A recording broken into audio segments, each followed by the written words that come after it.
वसुदेवं सुतं देवं कंसचाणूरमर्दनं देवकी परमानन्दं कृष्णं वन्दे जगद्गुरुम्। अज्ञानतिमिरन्धस्य ज्ञानाञ्जनशलाकयां चक्षुन्मीलितं येन तस्मै श्री गुरुवे नमः। तस्मै श्री गुरुवे नमः। तस्मै श्री गुरुवे नमः। बोल श्री कृष्ण कन्हैया लाल की, उमापति महादेव की, सियावर रामचंद्र भगवान की, सनातन धर्म की, श्री सद्गुरु देव की। आदरणीय माता बहनों, आप लोग हमણાં खूब सुंदर सुंदर ભજનોનું શ્રવણ કર્યું। જૂના ભજને ગાયા, મોડર્ન ભજન પણ ગાયા। તેને ભજનમાં સંભળાયું કે પ્રભુના ચોપડે નામ લખાવો, એ નામ જ ભગવાન પાસે લઈ જા। પણ નામ લખાવું કઈ રીતે, ક્યાં લખાવું, એની આપણને ખબર નથી। આપણા બાળકને સ્કૂલે મૂકવું હોય તો આપણે ડિસાઈડ કરીએ કે આ સ્કૂલમાં મૂકવું છે, ત્યાં જઈએ, એનું નામ લખાવીએ, રજિસ્ટ્રેશન થાય, ફીસ ભરીએ, પછી એને કે છે ક્લાસમાં એન્ટ્રી મળે। આ એક પ્રોસિજર છે બાળકને એજ્યુકેટેડ બનાવવા માટેની।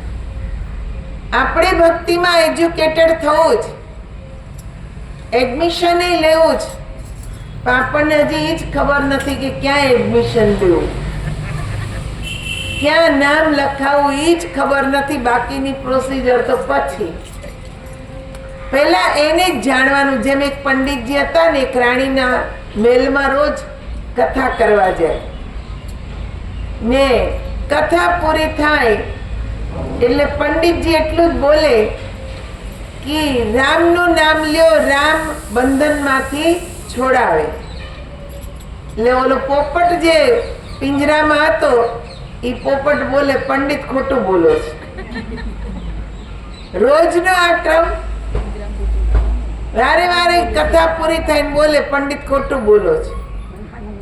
એટલે પેલા પંડિત બિચારા મૂંઝાણા કે આ પોપટ રોજ આવું કહી દે છે, આ રાણી ખબર નહીં કેવું વિચારશે, આવનાર શ્રોતા કેવું વિચારશે। એટલે એના ગુરુજી પાસે ગયા, જઈને કીધું, ગુરુજી હું રાણીના મહેલમાં કથા કરવા જાઉં છું ને છેલ્લે બોલું કે રામનું નામ લ્યો, રામ બંધનમાંથી છોડાવે, ને તરત જ પોપટ બોલે, પંડિત ખોટું બોલો છે। કે મારે કરવું શું? તો ગુરુજીએ કીધું કે વાંધો નહીં, હું આવીશ। ગુરુજી આવ્યા ને ગુરુજી ઓલા પોપટને કાનમાં મંત્ર દીધો કે તું છે ને એકદમ ચૂપચાપ સૂઈ જા, ગહેરી ઊંઘમાં સૂઈ જા, તું ઉઠીશ નહીં, તારે બંધનમાંથી છૂટવું જ ને, તું ઉઠીશ નહીં। એટલે પોપટ તો એકદમ ગહેરી ઊંઘમાં સૂઈ ગયો। રાણીએ આવીને જોયું, આમ તેમ પોપટને હલાવ્યો, પણ પોપટ જરાય કે છે આંખ ખોલે નહીં। રાણીને એમ થયું કે આ પોપટ તો મરી ગયો, એટલે એને પિંજરામાંથી બહાર કાઢીને આમ ફેંક્યો, ઉડ્યો, ઉડીને ત્યાં મહેલના કે છે ઝરૂખામાં બેઠો, ત્યાંથી કથા સંભળાય। એટલે પંડિતજીએ કથા કરી, કથા કર્યા પછી પંડિતજી બોલ્યા, રામનું નામ લ્યો, રામ બંધનમાંથી છોડાવે। પોપટ કે રામનું નામ નહીં, સદગુરુ બંધનમાંથી છોડાવે। કેમ? કેમ કે સદગુરુએ મંત્ર આપ્યો, સદગુરુએ બતાવ્યું કે કયું નામ લેવું કે જેમાંથી બંધનથી મુક્ત થવાય. યુક્તિ વિના બંધનમાંથી મુક્ત થવાતું નથી. યુક્તિ વિના મુક્તિ નહીં, गुरु बिना ज्ञान नहीं, और ज्ञान बिना युक्ति नहीं, युक्ति बिना मुक्ति नहीं. गुरु આપણને જ્ઞાન આપે, એ રસ્તો બતાવે છે, આપણને બતાવે છે કે ક્યાં એડમિશન લેવું ને કયું નામ જપવું કે જેનાથી મુક્તિ મળે. ભગવાન રામે નામ તો લેતા હતા, પણ આપણને નથી ખબર કે કયું નામ લેતા હતા. એક દિવસ વનવાસ પૂરો થયો પછી પ્રભુ રામ ને હનુમાનજી તળાવના કિનારે બેઠેલા. પ્રભુ રામે કીધું કે હનુમાનજી તમે બરાબર યુદ્ધ લડ્યા એટલે આપણે યુદ્ધ જીત્યા. તો હનુમાનજી કે હું યુદ્ધ લડ્યો એટલે જીત્યા એમ નથી, તમે જે નામ આપ્યું એ નામ અમે પથરા ઉપર લખ્યું ની પથરા તૈરા, એનો પુલ બંધાયો, આપણે લંકામાં ગયા ને ત્યારે આપણે લડાઈ લડ્યા. આ બધી કરામત તો તમારા નામની છે. તો ભગવાન કે ઓ એવું છે તો લાવ હું એ પથ્થર એક ફેંકું, મારા નામથી પથ્થર તરે તો હું ફેંકું તો તરે. ભગવાન એક પથ્થર ઉપાડીને આમ ઘા કર્યો, ડૂબી ગયો. તો હનુમાનજીને કેવા લાગ્યા, તો ડૂબી ગયો. હનુમાનજી કે પણ તમે જેને છોડી દો એ ડૂબી જ જાય ને, તમે તમારાથી જેને દૂર કરો એ ડૂબી જાય. તમારું જે નામ છે તમારી નજદીક લાવે છે, ને જે તમારી નજદીક આવે એ જ કે જે તમને પામે. આજે કઈ એકાદશી છે? મોક્ષદા, મુક્તિની એકાદશી. કથા તો એવી આવે છે કે એક રાજા હતો, એને સપનામાં જોયું કે એના પિતા નરકમાં ગયા છે, યમરાજ એને સજા કરે છે. એકદમ એની આંખો ખુલી ગઈ, ઓહો મારા પિતા નરકમાં, હું કેમ રાજ કરું. એને સંતોને બોલાવ્યા, એના નગરમાં જે સંતો હતા એને બોલાવ્યા કે આવી કે જે મેં સપનામાં ઘટના જોઈ, મારા પિતાને કેવી રીતે મુક્તિ મળે, નરકમાંથી કેવી રીતે છૂટે. તો સંતોએ કીધું અમારી પાસે આનો ઉપાય નથી. એક ઋષિ છે, એ ઋષિની પાસે તમે જાઓ, એ ઋષિ તમને યુક્તિ બતાવશે. ઋષિ પાસે ગયા, ઋષિએ કીધું કે શિવનું તપ કરો. તો રાજા કેવા લાગ્યો, પણ શિવજીનું તપ કેટલા વર્ષ કરું, ક્યારે પ્રસન્ન થાય, ક્યારે વરદાન આપે, મારું મન તો એ તપમાં લાગશે નહીં, કેમ કે મેં મારા પિતાને નરકમાં રીબાતા જોયા છે, યમરાજ એને મારે છે, કોઈ સરળ ઉપાય બતાવો. તો ઋષિ કેવા લાગ્યા કે સરળ ઉપાય તો એક જ છે કે તું ભગવાન વિષ્ણુને યાદ કરીને એકાદશી કર. કેવી રીતે એકાદશી કરવી? રાજાએ પ્રશ્ન કર્યો કે કેવી રીતે એકાદશી કરવી? તો એકાદશી નો અર્થ શું થાય? એક જ દિશા. ઋષિએ ત્યારે આ મનને કઈ દિશામાં જોડવું એનો માર્ગ બતાવ્યો, એની વિધિ બતાવી ને વિધિ પ્રમાણે રાજાએ કે છે આવીને મહેલમાં બધાને કીધું, પરિવાર કુટુંબીજનોને ભેગા કરી ને કહ્યું કે આપણે આ વિધિ કરીએ. કઈ વિધિ? પરમાત્માનું ધ્યાન. કેવી રીતે ધ્યાન કરવું એ કે જે ચાલો ઋષિ પાસેથી શીખો ને આપણે બધા જ ધ્યાનમાં પ્રાર્થના કરીએ તો આપણા પિતાને નરકમાંથી મુક્તિ મળે. કુટુંબીજનોને બધાને ઋષિ પાસે લઈ ગયા, ધ્યાન વિધિ શીખવાડી ને બધા એક સાથે મળીને ધ્યાન કર્યું ને પ્રાર્થના કરી તો એના પિતા નરકમાંથી મુક્ત થયા. એટલે જ આનું નામ છે મોક્ષદા એકાદશી, કે મુક્તિ આપનાર. તો અહીંયા એ જ બતાવે છે કે ઋષિએ કઈ રીતે પરમાત્માનું ધ્યાન કરવું ઇમિડિયેટલી. તપ એટલે તો શરીરને તપાવવું. કોઈ એક પગે ઊભા રહીને તપાવે, કોઈ હાથ ઊંચા કરીને તપાવે, કોઈ ચારે તરફ અગ્નિ સળગાવીને તપાવે.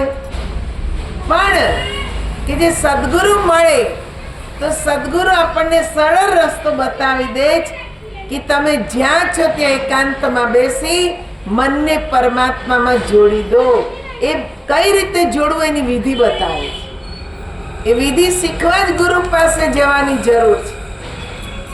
એ આપણને બતાવી દે, પછી આપણે ધ્યાન કરીએ ને ધ્યાનમાં સામૂહિક ધ્યાન ને એમાં થનારી પ્રાર્થના ભગવાન જલ્દી સાંભળે. કેમ કે સમૂહમાં થાય એટલે એવું એટમોસ્ફિયર, એવું વાઇબ્રેશન ઊભું થાય કે તરત જ આપણું મન પરમાત્મામાં લાગી જાય, ઈશ્વરમાં જોડાઈ ગયું. આપણે ને ઈશ્વર એક થઈ ગયા એટલે આપણા અંતરની બધી વાત એને ખબર પડે. એનાથી કઈ દૂર રહેતું નથી. એક એક વાત જાણે છે, અંતર્યામી છે. એટલે સંતો કે છે કે મુક્તિ મેળવવી છે. ખાલી આપણે કે છે ઉપવાસ કરી લઈએ, ભૂખ્યા રહીએ, પણ મન પ્રભુમાં ન હોય તો ભગવાન કઈ મળે નહીં. આ તો એક સ્વાભાવિક છે. ભૂખ્યા રહે ત્યારે વધારે ભોજનનું ચિંતન કરે કે આજે એકાદશી છે, આજ ફરાળમાં શું ખાવું, એનું જ ચિંતન ત્યાં રાખે.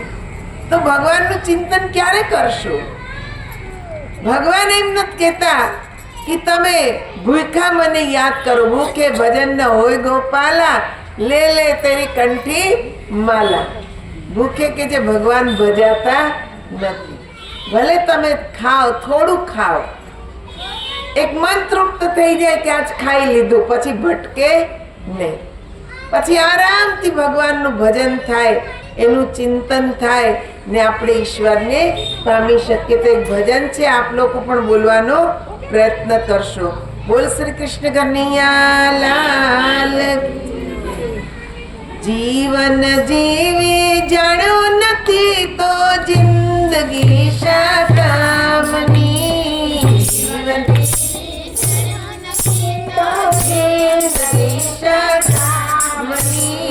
સાચા સુખને મળ્યો નથી તો જિંદગી શા કામની. સાચા સુખને મળ્યો નથી તો જિંદગી શા કામની.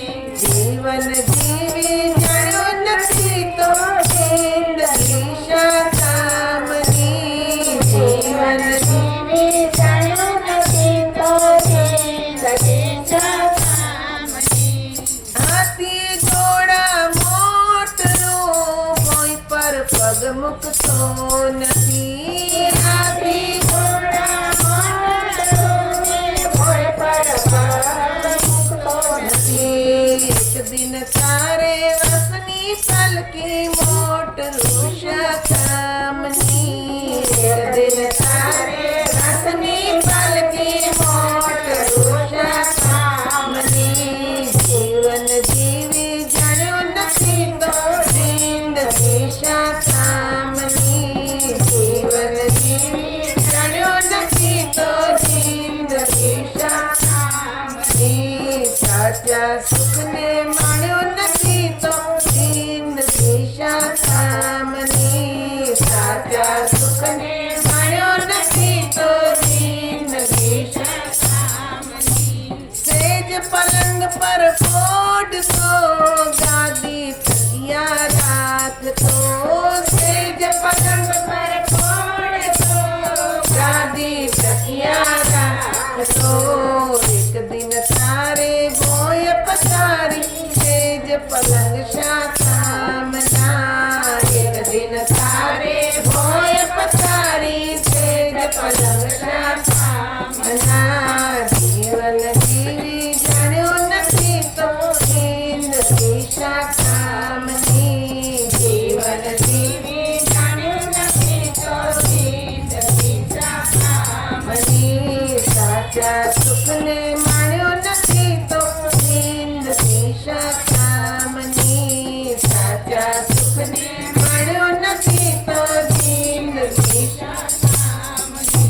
બંગલા બનાવ્યા સતમાળના, મુહૂર્ત આવ્યા રે વાતના. બંગલા બનાવ્યા માળના, મુહૂર્ત આવ્યા રે વાતના.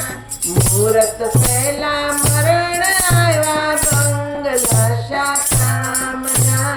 મુહૂર્ત પહેલા મરણ આવ્યા બંગલા શાકામના. જીવન જીવી જાણ્યું નથી તો જિંદગી શાકામની. જીવન જીવી જાણ્યું નથી તો જિંદગી શાકામની.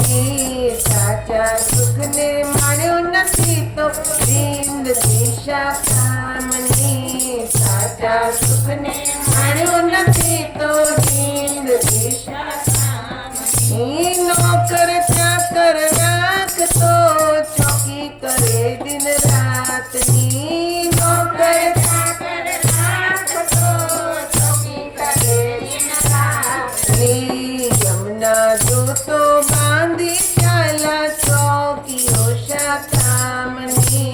યમના દૂતો બાંધી ચાલા ચોકીઓ શાકામની.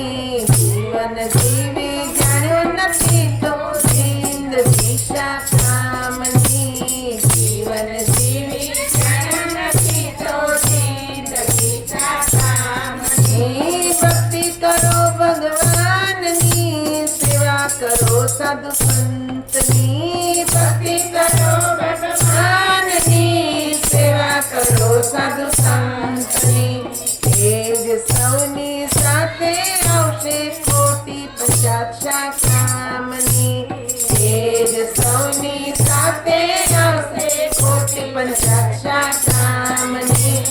જીવન જીવી જાણ્યું નથી તો જિંદગી શાકામની. જીવન જીવી જાણ્યું નથી તો જિંદગી શાકામની. સાચા સુખને માણ્યું નથી તો જિંદગી શાકામની. સાચા સુખને માણ્યું નથી તો જિંદગી શાકામની. બોલ શ્રી કૃષ્ણ કનૈયા. શું કે છે ભજનમાં? જીવન જીવી જાણ્યું નથી તો જિંદગી શાકામની. આપણે જીવન જીવતા જ શીખ્યા નહીં. સાચું સુખ છે એ જ આપણને કેવી રીતે માણવું એ ખબર નથી તો આપણી જિંદગી નકામી. સુખ છે પણ કેવું સુખ છે? ક્ષણિક. ઘડીક સુખ આપે છે. કોઈ પણ વસ્તુ ખાવાની હોય, પહેરવા ઓઢવાની હોય, રહેવાની હોય, ક્ષણિક સુખ આપે. બંગલો નવો બનાવ્યો, થોડાક દી આનંદ આપે, પછી તૂટફૂટ થાય એટલે વળી એમ થાય આ કેવી સિમેન્ટ વાપરીને, આ કેવો કે છે ઈંટ વાપરીને નૂણો લાગ્યો. દુઃખ. નવા કપડાં લાવ્યા, બે દી પહેરા, સારા લાગ્યા, કલર ઉતરો કેવો, આમાં કલર ઉતરી જાય છે, વળી દુઃખ. ખાવાની વસ્તુ લાવ્યા, મનને ભાવી તો સારું, ન ભાવી, સ્વાદ બરાબર ન આવ્યો તો કે આ કેવું ખાવાનું. સંસારમાં સુખ છે પણ આ બધું સુખ ક્ષણિક છે. પણ સાચું સુખ કે જ્યારે આપણે ઈશ્વરને યાદ કરીએ, એનું ધ્યાન કરીએ ત્યારે અંદરથી આનંદ જ આવે. આનંદના આંસુ નીકળે એને કહેવાય સાચું સુખ, કે જે ક્યારેય ઘટતું જ નથી. જ્યારે યાદ કરો, જ્યારે પ્રભુનું સ્મરણ કરો ત્યારે આનંદ જ આવે. ભગવાન ક્યારેય કે છે જૂના થતા નથી.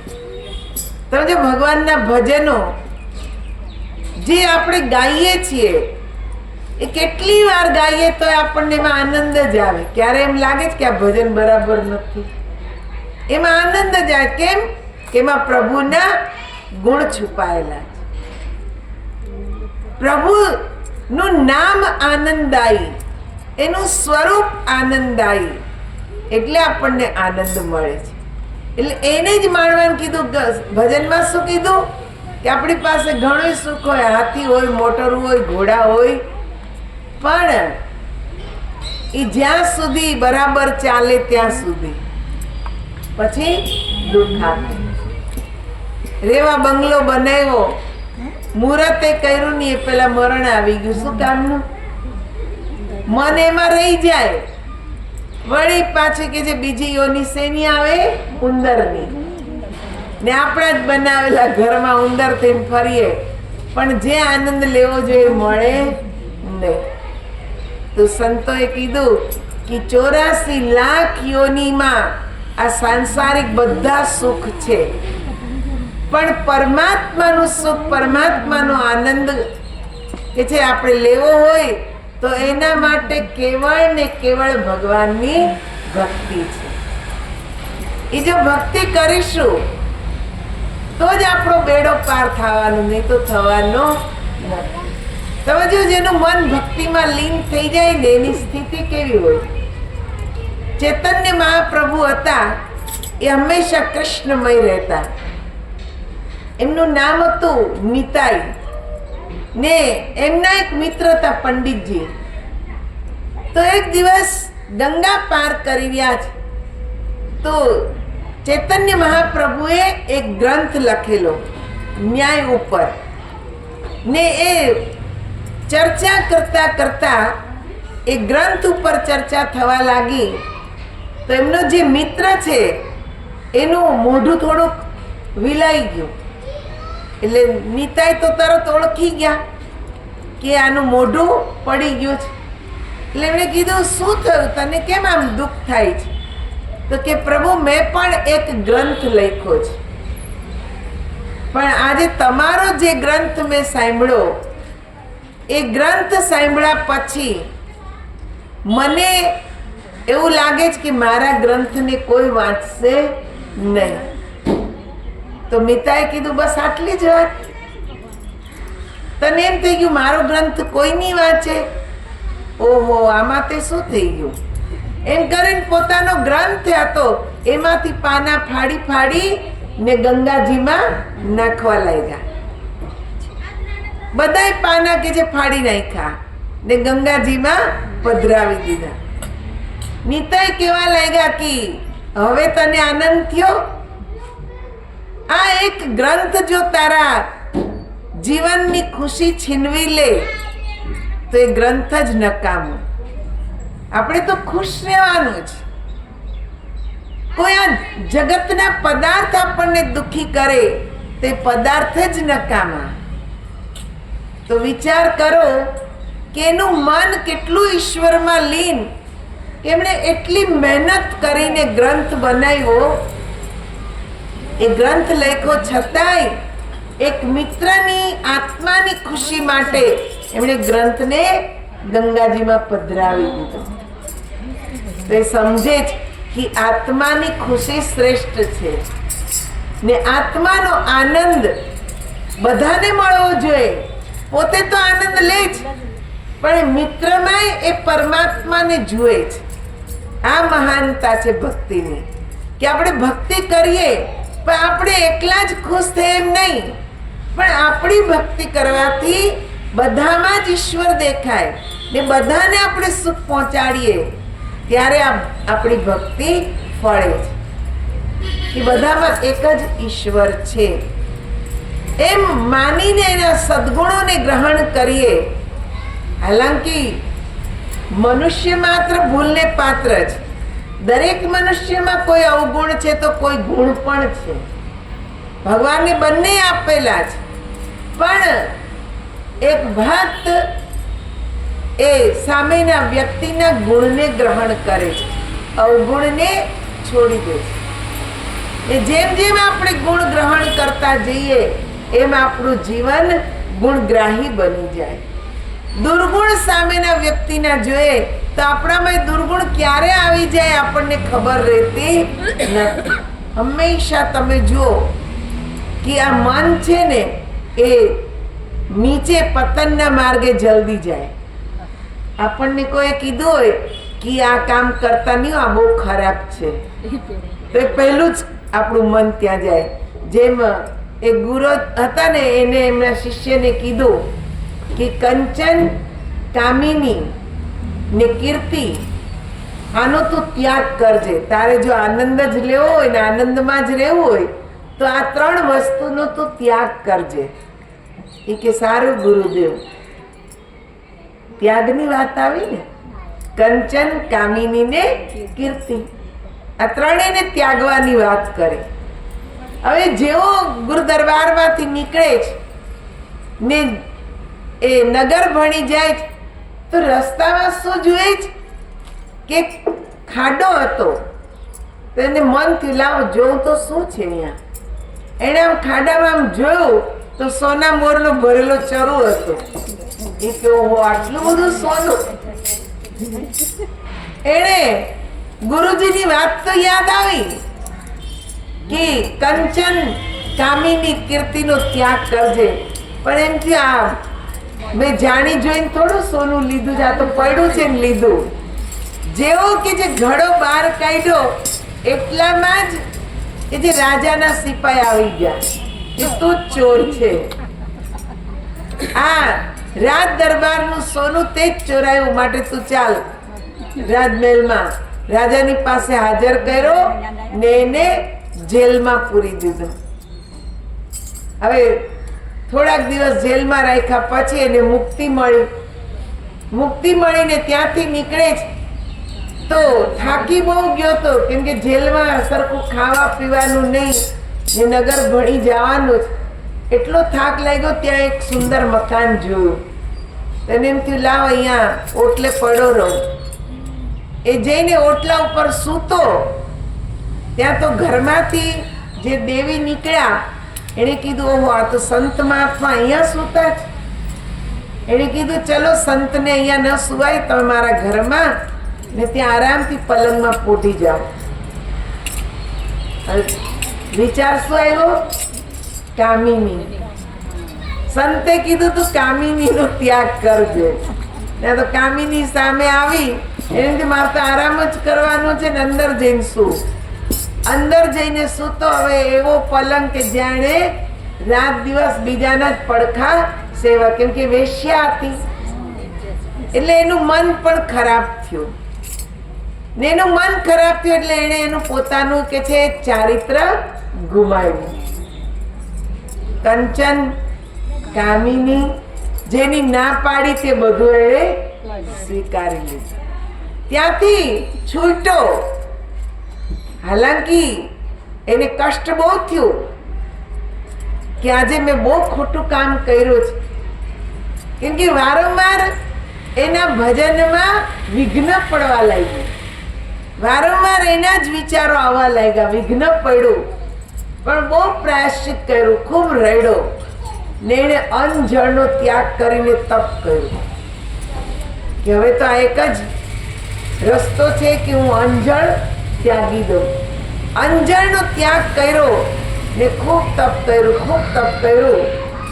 પછી એની અંદર સિદ્ધિ આવી. તપ કરે એટલે સિદ્ધિ આવે. પશ્ચાતાપ કર્યો, તપ કર્યું એટલે પેલું પાછળનું કર્મ સમાપ્ત થઈ ગયું ને તપની સિદ્ધિ આવી. પછી એની પાસે એક વ્યક્તિ આવ્યો કે મહારાજ હું તો બહુ પરેશાન છું, મને સંતાન નથી. આમણે જે આશીર્વાદ આપ્યા કે જા તને સંતાન થશે. એને ત્યાં કે જે બાળકનો જન્મ થયો એટલે એની કીર્તિ ફેલાઈ ગઈ કે આ સંત તો બહુ કે છે સિદ્ધ છે, જે બોલે છે થઈ જાય. એટલે લોકો આ માંડ્યા, કીર્તિ વધી. કીર્તિ વધી એટલે ભજન ઘટી ગયું, કેમ કે કોઈ એને હવે ભજન કરવા દેતું નથી. રાત દિવસ માણસો આવ્યા રાખે ને કઈ માયગા જ રાખે. કોઈનું કામ થાય, કોઈનું ન થાય તો ગાળો પણ બોલી જાય. આવું બધું જ જ્યારે થવા લાગ્યું ત્યારે એને એમ થાય છે કે હું કેવો અભાગ્યો છું કે મેં ગુરુની વાત માની નહીં. ગુરુએ કીધું તો કંચન, કામિની ને કીર્તિનો ત્યાગ કરજે, પણ હું આ ત્રણેયમાં પડી ગયો. એટલે મન આપણને ના કરવાનું કે ત્યાં વધારે દોડી જાય, ઈ જ કરે છે ને ઈ જ આપણને દંડા ખવડાવે છે. જેલ પણ ભોગવી, ભૂખ્યા તરસ્યા રહેવું પડ્યું એને કે જે લોકોની ગાળોય ખાવી પડી, બધું જ કોના લીધે થયું? કંચન કામિનીને કીર્તિ. પણ કેમ? મનને વશમાં રાખ્યું નહીં એટલે. એને મન વશમાં રાખ્યું, ગુરુજીએ કીધું એ જ કર્યું હોત તો એનું જીવન સફળ થઈ જાત. પણ ગુરુજીએ કીધું એમ કર્યું નહીં. મન આપણને પતનના માર્ગે લઈ જાય છે. જે નથી કરવાનું એ આપણે પહેલા કરીએ ને જે કરવાનું છે કરતા નથી. એટલે સંતો આપણને ચેતવે છે કે તમે ચેતો ને તમારા જીવનને, તમારા કિંમતી શ્વાસને પ્રભુ અર્પણ કરતા શીખો. પ્રભુ અર્પણ કરશો તો આ એક એક શ્વાસ, જેમ બેને કીધું કે નામ ભગવાન પાસે લઈ જાય. એ શ્વાસો શ્વાસમાં પ્રભુને કઈ રીતે યાદ કરવા એની વિધિ સદગુરુ પાસેથી જાણી લઈએ એટલે આપણને ભગવાન મળે ને મળે જ. આમાં કોઈ કે છે સંશય નહીં. પણ એ શ્વાસો શ્વાસમાં પ્રભુ નામ સ્મરણ કઈ રીતે કરવું એની વિધિ જાણવી પડે.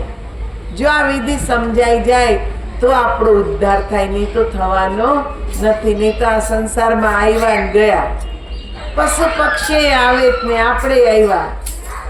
એ કે જે ચણ ચણીને બાળકોને, બચ્ચાઓને જન્મ આપ્યું, ઉછેરીને વયા જાય છે, આપણે એ જ કરીએ છીએ. કાંઈ ફરક પડ્યો નહીં. તો સંતો આપણને જગાડે જ, એમાંથી જાગવાનું એટલે શું? રાત્રે સુઈ જઈને સવારે ઉઠીએ એમ નહીં. આ મોહ માયાના અંધકારમાં આપણે પડેલા છીએ. અંધકાર તો છે જ, પણ આમાંથી પ્રકાશની કિરણને પ્રગટ કરવાની છે. એ પ્રકાશની કિરણ આપણામાં છે. આપણી આત્મા સ્વયં પ્રકાશિત છે, એને કોઈ પ્રકાશતું નથી. સ્વયં પ્રકાશિત છે.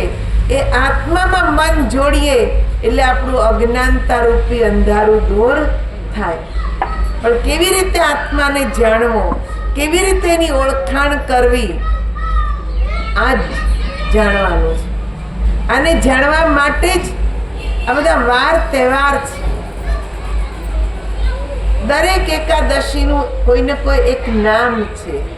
કેમ કે દરેક એકાદશી આપણને ઈશ્વર તરફ જવાનો ઈશારો કરે છે કે ભાઈ તમે ઈશ્વરને ઓળખો, એનું જ્ઞાન પ્રાપ્ત કરો. તો આ શબ્દોની સાથે સમય પણ થઈ ગયો. આપ લોકોએ ધ્યાનથી સત્સંગનું શ્રવણ કર્યું બદલ આપ સર્વેનો